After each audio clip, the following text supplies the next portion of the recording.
X walk. So the X walk is a great drill to work out our glutes and help to open up our hips.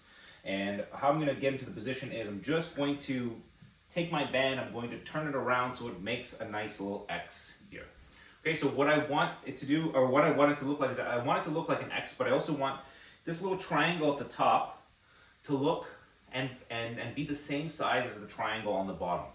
So when I pull this up, I try not to pull it up like this, but instead pull the band all the way out to the side, so this way my upper body gets a little bit of work as well, and the band is just above my belly button. So when I walk, hey, I always want to maintain, when I finish the move, that the triangle at the top and the triangle at the bottom look the same.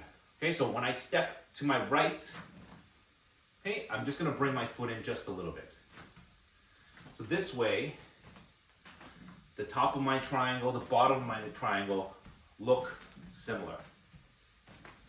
The most common mistake that people make with the X walk is that when they start moving, their feet just kind of naturally just kind of want to do this, where they go off to the side. We want to try to avoid that and have all toes running parallel to one another. And I will just want to be able to shoot myself out to the side as we work our X walk here.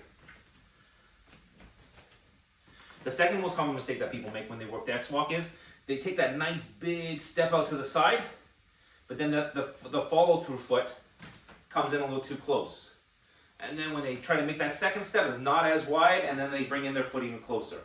And then their steps get smaller and smaller as the band starts to constrict their feet and they've run out of room.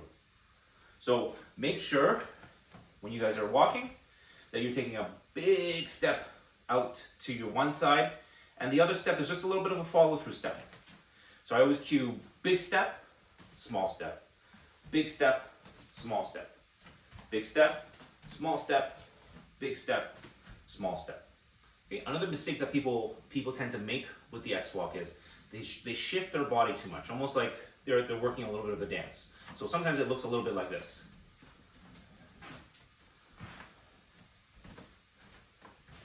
What we want to try to do is we want to try to keep our shoulders as square as we can. Again, trying to keep both my top triangle, bottom triangle the same size, and just shifting our body to the right and shifting our body to the left.